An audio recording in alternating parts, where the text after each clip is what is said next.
To learn more about the 15M movement, we're joined by Mr. Ruiz. Mr. Ruiz, you're a lawyer helping people having trouble paying for their homes. You give advice to victims of the property bubble in Spain.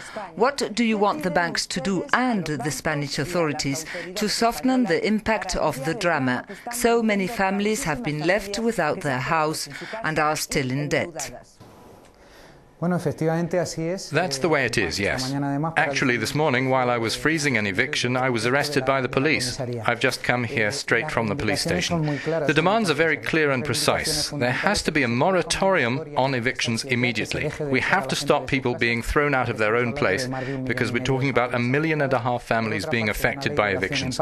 The other thing is we're asking for a law that makes giving back a property a reimbursement of the debt. This is not the way it is in Spain now. People are thrown out of their house and are then forced to also repay the remaining debt. The third measure we need is to create a subsidized rental housing resource that will guarantee shelter as a human right. The fourth and last measure would be to levy a tax on unoccupied housing in Spain today. There are around 3.5 million residences that are empty. How would such a tax work? All the big property owners, who are also speculators and are therefore responsible for the housing bubble, have to pay a tax if they want these houses to stay empty, houses that families cannot get into.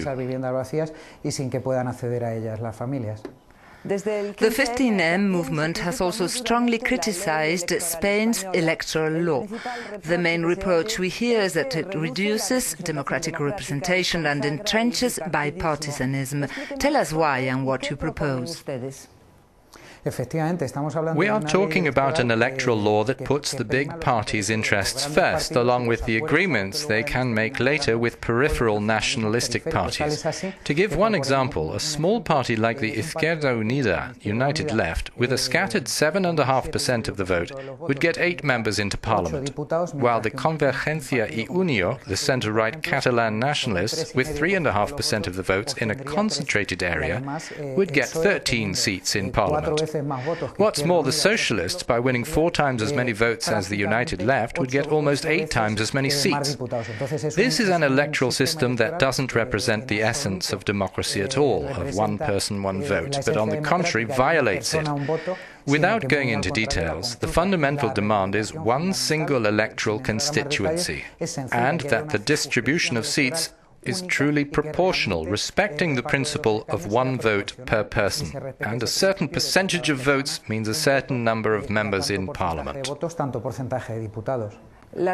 Protests like 15M have spread in other countries in Europe and in the US. What future do you think they have, 15M especially? Will they continue to oppose things or evolve towards compromise? I'm convinced that 15M will manage to get together with other movements, with another series of platforms fighting against unrestricted neoliberalism that they're trying to force on us, and together we'll form a backbone that will defeat the present system. Muchas gracias, Ruiz, abogado y miembro del 15M. Gracias a vosotros.